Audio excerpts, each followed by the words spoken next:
Hey everybody, it's definitely been a while since my last video post. Well, it's fine. It's okay. I'm making up for it now with this video. It's alright. Like always, another day, another game guide. Today we're looking at Predecessor and covering their newest magical damage mage, Morigesh.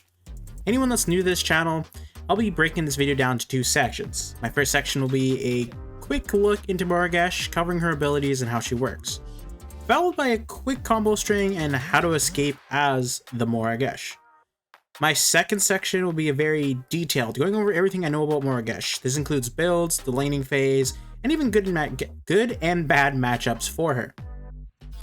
Hey, you beautiful specimen. Why don't you leave a comment on this video and hit that subscribe button? It would really help me out. And, well, without further ado, let's get this video started.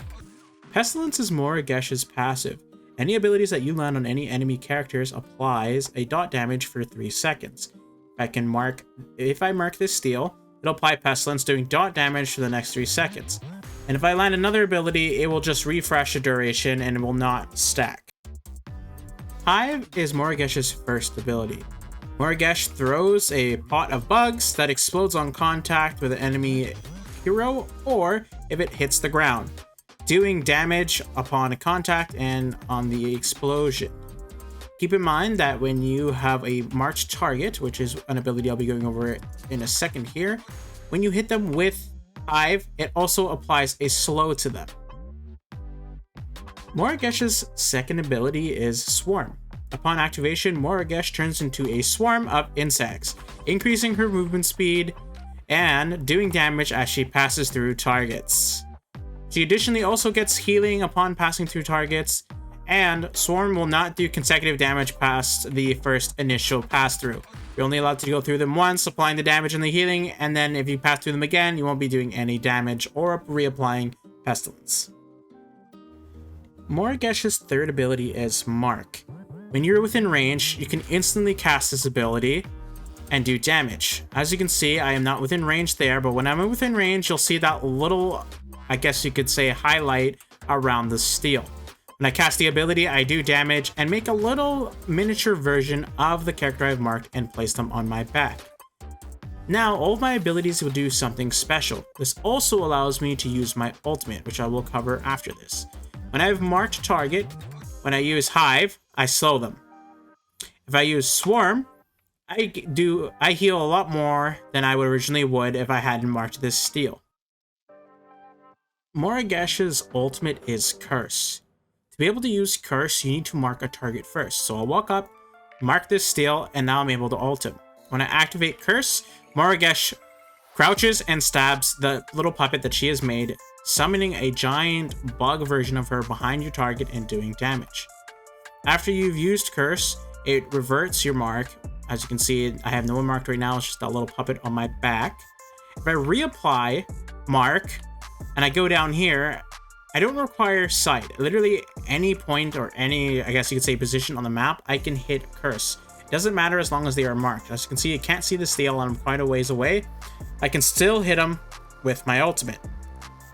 Now, I'm gonna just to show you that it really is a global range, I'm gonna quickly mark him, recall back to base here,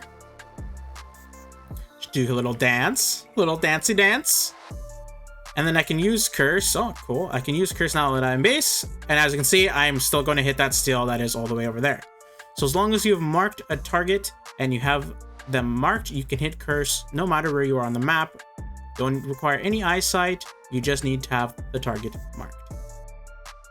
Alright, let's showcase I would say, the bread and butter combo string, or what most players are going to be playing as Morigesh. So, to start off, you're going to start with Swarm, speeding yourself up so you're a little bit more quicker and able to get into closer range of the enemy. You're then going to mark them with Mark, and then hit them with Swarm, doing damage, and then continue with some auto attacks, and if they are low enough, you can try to use Curse to finish them off. This is what that looks like. Very simple, very easy combo string, and just to show it, I won't do the autos because it's steal and he's low, but I would back up and use Curse to do damage. Now, in terms of getting away as Morigesh, there isn't a whole lot to do. Someone's coming in on you. Let's say, for instance, this Steel here. He's coming up to you. He's gonna ult you. Blah blah blah. Whatever. The most you can really do is mark him and throw your swarm to slow him down, and then use swarm to walk away, just so you can try to get away. But in most cases, your best friend when it comes to Morigesh is just having really good map awareness and knowing where everybody is, and just choosing to stay a good distance and only going in when you have teammates or when you're sure you're okay, or if you have your blink up. Really, your only way of escaping is using your blink to get away and then using swarm to start running. With all of that information out of the way, that's my quick guide for Morigesh, giving you the bare insight to how she works. If you'd like to learn more, such as builds and insider tips and tricks, stick around for my comprehensive guide that will be starting shortly. Anyways, thanks for watching. Please like, comment, and slam that subscribe button. Any support would be really appreciated. Also, hit that notification bell so you don't miss out on any of my video uploads, or you can see when I'm live. Welcome to my comprehensive guide for Morigesh, the creepy old swamp lady that's on the hunt for Fae. I really don't know why. I'm assuming it's probably because she's not a fan of flowers. That's what I'm going to go with. We're going to start by breaking down her abilities and the stats, then going into combos and how to escape as her, do's and don'ts, matchups that are not in her favor and that are good for her laning phase, leveling order, and then finishing off with builds. Let's get started with her abilities. Morigesh's passive is Pestilence. Landing abilities on a target applies a dot damage for 3 seconds against the target. Any abilities that you land past the initial, I guess you could say, application of Pestilence will actually spread the swarm. I can showcase it on these minions. So I'll hit these back minions with my Q, use my E swarm, and you can see that the Pestilence has now applied to these minions in the back. Keep in mind that Pestilence doesn't stack. When you land another ability after your first one, it's just going to refresh that duration of 3 seconds and keep it going. Looking at the stats of Morigesh's passive Pestilence, all of Morigesh's ability apply her passive Pestilence. Pestilence does 0.5% magical damage plus 0.15% magical power scaling per 75 magical power that you have. So the more magical power damage that you build, the more damage that your passive Pestilence will do. Hive is Morigesh's first ability. Morigesh throws a jar of bugs, exploding on contact with the ground or an enemy hero, doing damage. It also applies Pestilence. Now, to showcase the range, as you can see, it's kind of an arcing range like this. So I can throw it, I should be able to hit the steel from there. That's pretty much Rack's range. If I back up a little bit more and I do that same angle, you're going to see that's not going to reach that steel. But the moment I go back to where I was and I do that max range throw, it's going to hit him. So just to show you, this is what the range looks like. It's an arcing motion like such. Looking at Hive's stats, at rank 1, Hive does 60 magical damage plus 45% magical damage scaling. At max rank, Hive does 240 damage plus the 45% magical damage scaling boost. The slow on the target is 20% at all ranks of Hive. Morigesh's second ability is Swarm. Upon activation, Morigesh bursts into a cloud of bugs, increasing her movement speed and doing damage when she walks through enemies. Also, healing herself. Just to give a little bit of a showcase of the healing, when I activate Swarm and I pass through this steel, you can see that I just healed for a chunk of my health. Swarm does 80 damage at rank 1, plus 60% magical damage scaling. At max rank, Swarm does 228 damage, plus the 60% magical damage scaling. At rank 1, Swarm heals you for 5 health, plus 5% magical power scaling boosted on the healing. At max rank, the Swarm heals you for 25 plus the 5% magical power scaling, and at all ranks, it remains with 8 times the healing on Swarm. Morigesh's third ability is Mark. When I activate the ability, Morigesh pulls her doll from her back and holds a piece of Hive. Now, right here, I'm not within range. If I move up, you'll see this border pop up on the steel. This is the range I need to be in to be able to land my mark. So when I cast the ability, I do damage and I make a miniature version of steel and place it upon my back. This serves 3 different purposes. Now I'm able to use my ultimate curse, which I'll explain after this. But when I use Hive, I apply a slow to my target. And when I use Swarm, the healing is a lot stronger than it would normally be if I hadn't marked this target. Keep in mind that Mark always has a set range. There's no way to increase this. It doesn't get bigger. This is the max range of it right here. You can't go any further than this. You have to be this close to hit your mark. My little tip, if you want to get your mark in and just do some quick easy poke, is just to activate Swarm, get closer, mark them, use your Hive, and back up. And just kind of do that rinse, wash, and repeat until you can use your ultimate, or you can do that rinse, wash, and repeat to kill them. Now, it's a little hard to showcase this, but you do require line of sight to use your mark. So here, I can hit the mark no problem because I can see the steel. But if I come down here, I can still see this steel, and I am within range, but I cannot hit him because I don't have line of sight. You can see that the map is kind of blocking me. Mark does 80 damage plus 50% magical power scaling at rank 1. And at max rank, Mark does 200 plus the 50% magical power scaling. Additionally, when hitting an enemy with Mark, all their abilities get additional effects. For example, when you use Mark, you can use your ultimate curse. Hive will slow, and Swarm will heal you or more. Morigesh's ultimate is Curse. To be able to land her ultimate, you must have a target marked. So I have marked this steel now, and you can see that I have a little puppet of him on my back. So at any point, I can activate Curse. I will crouch down and stab the little version of the steel, spawning a huge version of me behind that steel and stabbing him, doing damage. Now, after I've used my curse, it does clear who I've marked, so if I want to use curse again when it's off cooldown, I'll have to remark the steel or somebody else. Now, curse doesn't require a line of sight. I can use this ability regardless of line of sight. As you can see, I can't see that. Well, I know the steel is there, but I can't personally see him because he's being blocked by the grove of the map here. Now, if I come back up here, remark him, and I recall the base, Curse literally has a global range. As long as you've marked somebody, you can hit them with Curse.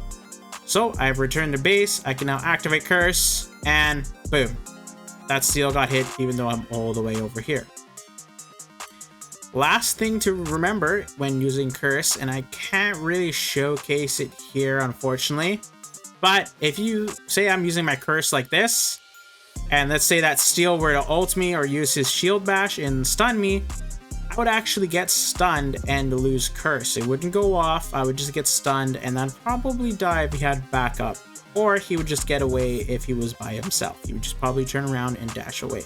So remember, you're not CC immune when you're ulting. So when you're ulting, make sure if someone is low, you have enough time before they back. Make sure you get within the clear and you're not within one of their teammates that has CC. Because if they're smart, they're going to stop your ult channel and then you're not going to get that kill. And that's going to suck. Curse does 250 damage, magical damage at rank 1, with 75% magical damage scaling. At max rank, Curse does 550 damage plus the additional 75% magical damage scaling. Now let's look at different ways to set up your abilities to do damage as the Morigesh. So no matter what you do, you always try to start with your mark just because it increases your damage on that target and applies your secondary statuses to them. So we're going to start here with mark, then use hive, swarm, walk through the target, and then finish with curse. This is what that would look like. Very simple. Come down here, alt. Now you can see that almost killed that steel. If that was any regular character, I mean the steel here in practice mode is actually pretty beefy. They'd most likely be dead right now. Your second way to initiate a fight as the Morigesh, you're going to start by activating swarm. Then when you're in range, use mark, hit them with hive, and then use your ultimate curse. This is what that would look like.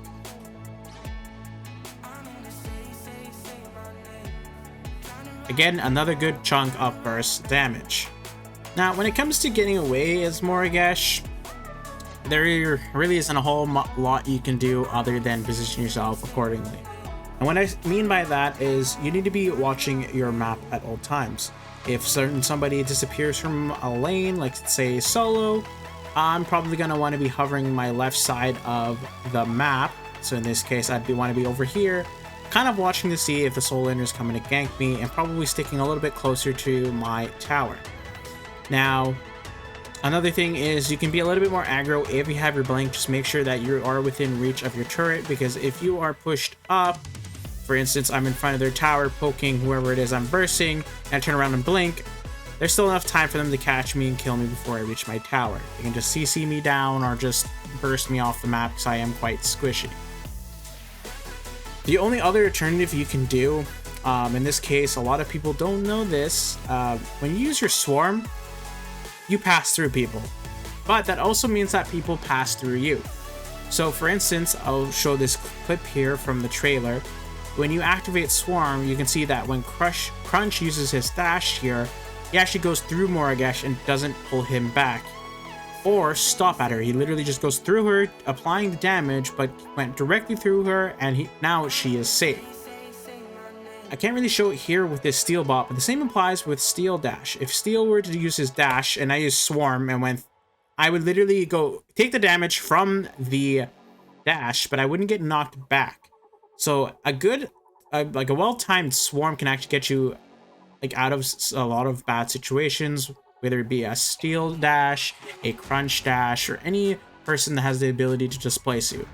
The only ability that it does not go through is Richter Hook. I've tried this, trust me, if a Richter hooks you while you're swarmed like this, you are still going to get pulled.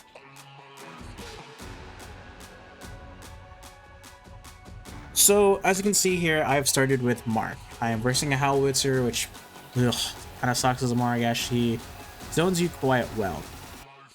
So the reason I have started with Mark is just like I've said previously, I'm a very aggressive Morigesh. I've actually spot the Kalari there, so I know she's starting at her red. I'm trying to play within range and keeping in mind of that Howie's missile. You can see that he missed it there, so I try to get it within range to use my Mark. No success there. But I actually do get it right there, and I back up because I know his missile's off, cooldown, and I know the minions are going to poke me here. He misses the missile again. So as long as you're kind of baiting the missile here, versing a Howie, you'll have a bit of an easier time. But you can see that every time he misses where he moves up, I'm going to hit him with that Mark. I want to keep whittling him down. I want to make sure that I'm constantly trading with him, because if I'm not, he's going to push me out of lane. There, he manages to clip me because of the stupid AoE range. I'm now hit level 2. I grab my Hive, and now I can poke a little bit easier. Gets me there with the mine. That's all right. Keep poking, keep poking. He misses the missile. I move up completely with the Hive, but I get the Mark at least. I'll start backing up here, but I'm making sure that I'm landing my autos. Whenever you're backing up, make sure that you are at least facing them and landing autos on them. You don't want to be backing up and letting them get free damage on you. That is not great. Now, I try to poke them as much as I can with Hive here. I see my Shinbi coming in, but Kalari shows up. I think she kills me there, but I don't think... Yeah, I think Shinbi ends up killing my Howie there. So it's a little bit unfortunate, but it was mid laner for a mid laner, so that works. Back in lane, I'm looking to see if the river buffs are up. Always try to keep an eye on these river buffs. They are essential. I don't know why that didn't die there. I had to waste a little bit of time, but that's all right. It's also an attack speed boost, which is very, very good for me. Now, again, I am being conscious of this Howie's missile and mines. Unfortunately, it gets me the mine there. Hits me the missile, but you know what? I trade back. Doesn't exactly even it out, but at least I am trading back, so he's not getting poked in for free. Now, it kind of sucks because he managed to freeze this wave in front of his tower. But again, I'm just going to be conscious of the missile, try to stay without its range or try to bait it. And when I say bait, you basically are trying to make it look like you're moving forward, and then you quickly backstep back out of range so he shoots up the missile and it doesn't hit you. We're waiting. He's got a level advantage, but I'm about to hit level 4. I want him to push the wave a little bit closer to me. Ooh, he misses the missile there, so I clear that. I level up my swarm, mark him. I'm waiting. Yeah, there's the mine. Auto attack, he misses the missile again. I mark and hive him. I'm a little bit on the lower end. That's all right. It's kind of a rough matchup. Howie is not the best. Here comes the Kallari again. I backed up because I kind of had a feeling she was showing up, considering he was coming forward. If you see someone being super aggressive on you in the mid lane, it's mostly because a jungler is coming in or somebody's coming in. So it's just a good habit to start backing up if they're pressing forward on you really hard. Because he was low health and had no mana, so he wasn't really going to be able to kill me with auto. So that was just a good indication that the jungler was coming in. And I saw that their dual lane and their off lane was still in lane, so it wasn't one of them. It was most likely that Kallari coming in. Now this Shinbi managed to catch out this Howie, but she didn't get anything out of it. He gets that right river buff, but I got the left one. It's another attack speed boon, which is very nice. I think the Howie actually decides to go home here. Yeah, it looks like he decided he's going home. So I just get some farm. I whiff that one. That's okay. Now, I'm using Hive there to try to clear this a little bit quicker because I didn't want it to crash into my turret. I probably should have freezed it here, but now it's a little late for that. That's all right. I'm now level 5. I put my third point into my mark. And once I hit level 6, I'll get my curse up. With the candy minion, that's my bad. I was being a little bit impatient. I should have waited on that last auto. I always come back into lane. I see that he uses a missile. I throw a Hive to try to clear this minion wave because I try to want to push his minions into Fountain. He just used a bunch of abilities here. So I move up with my swarm, mark him, land a couple autos, whisk 2 of them. That's okay, but at least I did some damage. Throw a Hive because he is marked, so I am already doing extra damage. I don't have to do anything else. Now we're just constantly doing this back and forth thing where I am just swarming, marking, and swarming him to kind of whittle him down. I jumped down here because I knew he was going to missile me. He whiffed it, which is nice. I now know he doesn't have his missile for the next couple of seconds. I'm still trying to play with that outside of his range. He uses his missile again there. Just trying to play it easy, take it easy. I have no eyes on the Kallari. Should be warding a little bit more here, but I think it looks like one of the matches where I kind of forgot it. Dude gets a kill there, which is nice. I think Howie placed the ward in the right river there. I placed a ward behind me just to see if the Kallari is coming in invisible. So now I'm going to hang out on this left side, so at least have that ward that will give me a couple seconds warning advantage. Grab the river buff here. Shouldn't grab the right one, denying the Howie from having it, which is very, very nice. Nice. Duo got another kill. I'm just going to keep farming here. I try to swarm up and hit a Hive there, but just out of reach. He throws a mine, I walk forward to dodge it. He ults, so I try to get behind this wall to not take the full damage of that. There goes his ultimate, which is very nice. But now he's out of mana, so I don't have to worry about him poking me too much of his abilities. Beautiful, beautiful. I swarmed to get a little extra movement speed. I was actually able to land both my Hive and my mark there. Now, if he sticks around, I might be able to kill him if I can get another instance of mark and Hive. But I think the Howie does the safe thing here, and he actually backs. But yeah, this is a general idea of what your laning phase should look like. I'm constantly poking and trying to play with people's abilities in mind. Basically, I try to bait out abilities by walking into range and then quickly walking back out of it, so they shoot their abilities and they miss. And then I use Swarm to speed myself up to get within range to mark them and then Hive them. Keep in mind that once they're marked, you don't have to mark them again the extra damage, so I can actually throw my Hive freely and get its maximum damage output. And that's just Rumor Laning Phase of Morigesh. You can see that I drop a ward there, because I want Vision of the Staircase.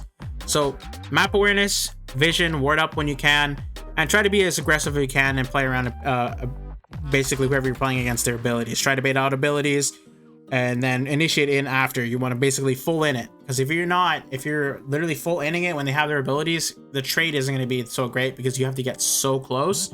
And a good Howie is just going to boop you away and get his full combo off on you, and it's just going to suck.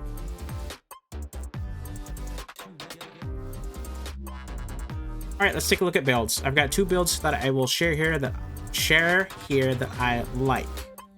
So, what I'll usually do when I'm in lane, just because I kind of like having it, just because Morigesh goes through mana really, really quickly, even if you're not spamming her abilities, I like to take Alchemical Rod right off the get-go. I don't upgrade it into Azure Core until I have the max stacks of Alchemical Rod. Usually that'll happen once I have my first 2 items up, So you typically Azure Core will be completely finished third. My first item that I'm going to build after getting Alchemical Rod is going to be Megacosm. I'm going to go Megacosm straight into Wraith Leggings. The reason for this is when I activate any ability onto an enemy target, I will gain movement speed.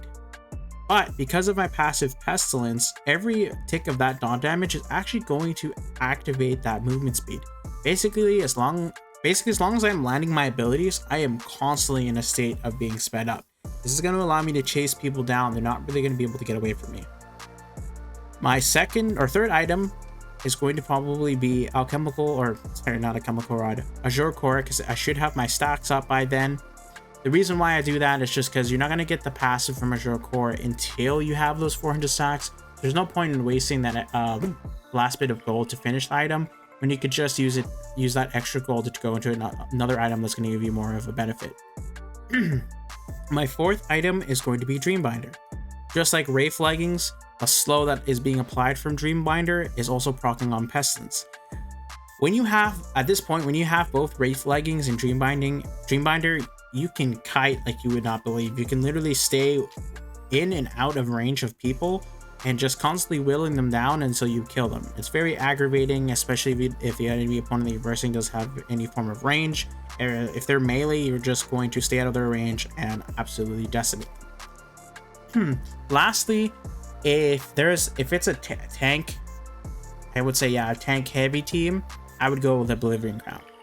Personally, I do like to go with the Life Binder, just giving me a little bit of health sustain. It's very nice. It also has the same effect of the healing going off on the tick damage on Pestilence. But again, if it's a tanky based team, swap out Life Binder for Oblivion Crown. So my second build, this is another situational build. If I'm versing a Belka in middle, or I am versing, let's just say I'm in the soul lane, I'm versing someone's a little bit more tankier, I would start with Requiem.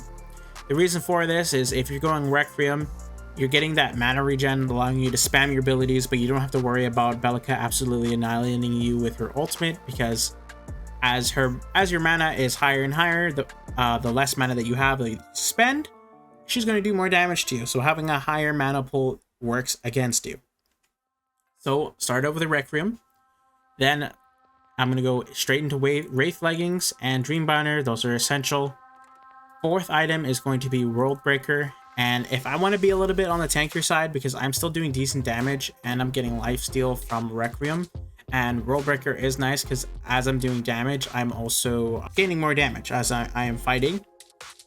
I would finish off with either Time Warp to spam my abilities more, or if I want to be a little bit more on the tankier side and help with CC, I'm going to go with Spellbreaker. So when it comes to crafts, there's two different ones that I personally like. The first one that I like is Epoch. I like Epoch in certain circumstances. If there's like an ultimate or an ability that I do not want to get hit with, I can activate my Epoch, negating the damage. The second one is Tempest. Tempest is nice because since you're kind of a mid melee ranged character, while Tempest is activating, if anyone's near you and if you're walking through them with Swarm and keeping on them, you're doing damage per second. This is going to stack with Pestilence, and this is actually a good chunk of nasty damage that you're applying to the enemy. Now, let's take a look at leveling order. So, I'm a very aggressive Morigesh player. So, keep in mind, this is how I play her. This is just how I do it. At level 1, I take my first point into Mark. Leveling that up, I like to do this because I like to, in my laning phase, I like to poke and do as much damage with Curse early, since there isn't a whole lot they can do to stop me, especially if they started with an ability that does not CC or are very ranged, or if I can just bait out the ability and then I can just move up and I can just quickly move up and use my Mark to get some easy damage. That's how I like to do it. That's because I'm a very aggressive Morigesh player. Rank 2, I take Hive, so I have my Jar. Rank 3, I take Swarm, so I can activate Swarm and do my basic Swarm, Mark, and Hive combo. At level 4, I am then going to put another level into Mark. At level 5, I am putting a level into Hive, and level 6, a rank into Curse. Now, in terms of maxing out my abilities, I'm always going to max out Mark as it does the most damage, then Hive, then Swarm, and then my ultimate Curse.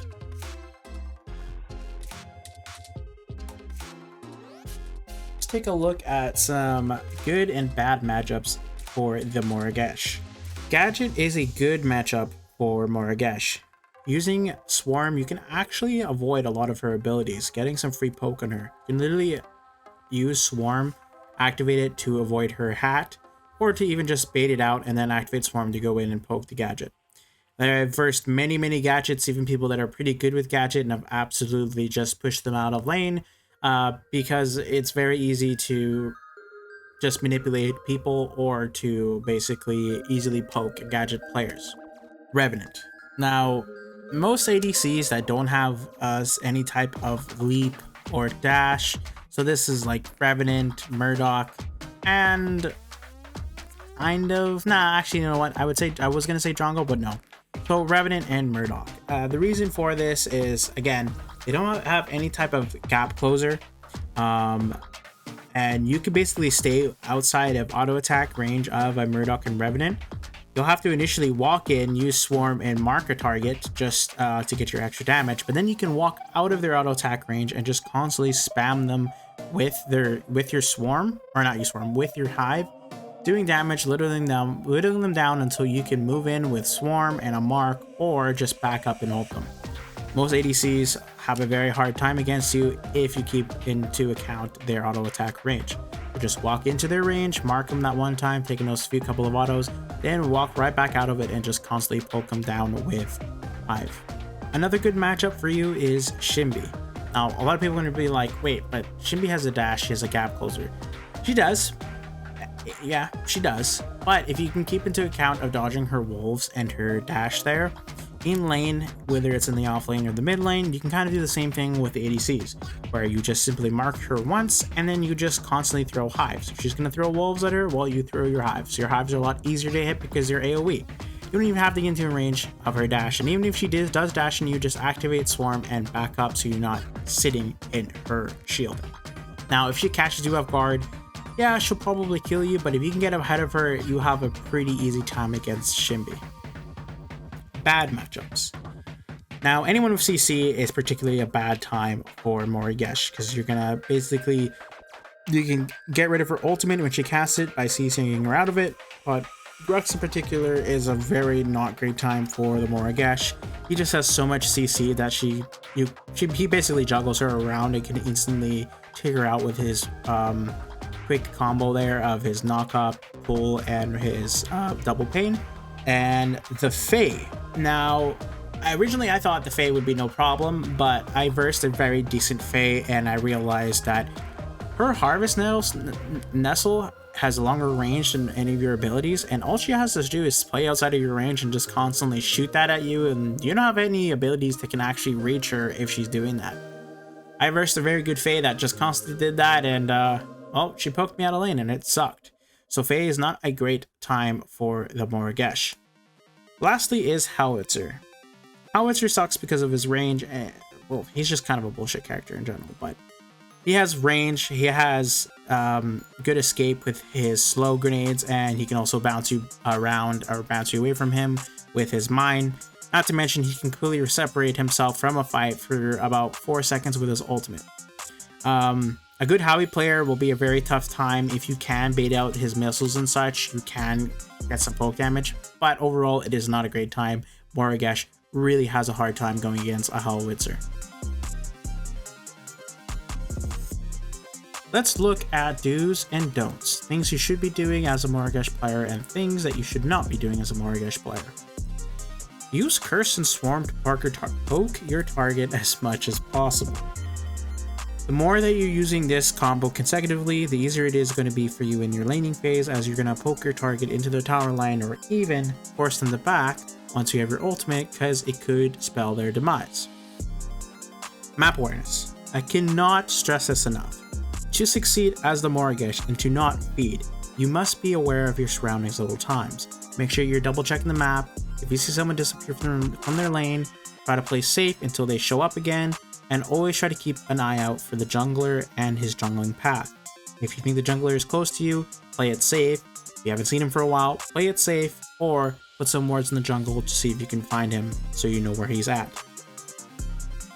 Use Swarm to dodge enemy displacement abilities, such as Crunch Dash and Steal Dash. You can literally go through them, forcing them to basically be out of place. So when they turn around, they can't hit the rest of their kit, or they're forced to use another ability to try to catch up to you or even blink.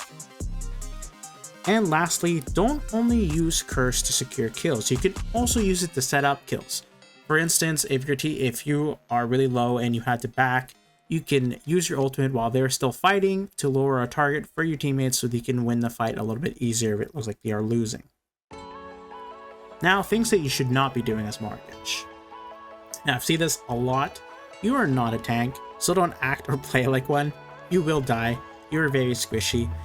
Even if you do build a bit of a more tankier Morigesh, your nemesis is CC, and if the enemy team has it, they're just going to CC you to death, and you're just going to take longer to kill, and you aren't going to really accomplish much by trying to act like a frontline. Second, don't use Curse in front of someone with CC. They will stun you out of it, you will basically lose your ultimate, and you'll be in a compromising position.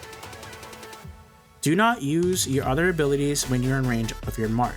If you're in range with your mark first, and then use your other abilities, because if you don't, you're going to lose out on a lot of damage. And lastly, don't forget the ward. I mean, this is kind of a general one for anyone in game. Always remember to ward, but it is very important as Morigesh. Ward up, make sure you know where people are going, make sure you know what the jungler's path is so you can keep yourself safe and so you don't feed.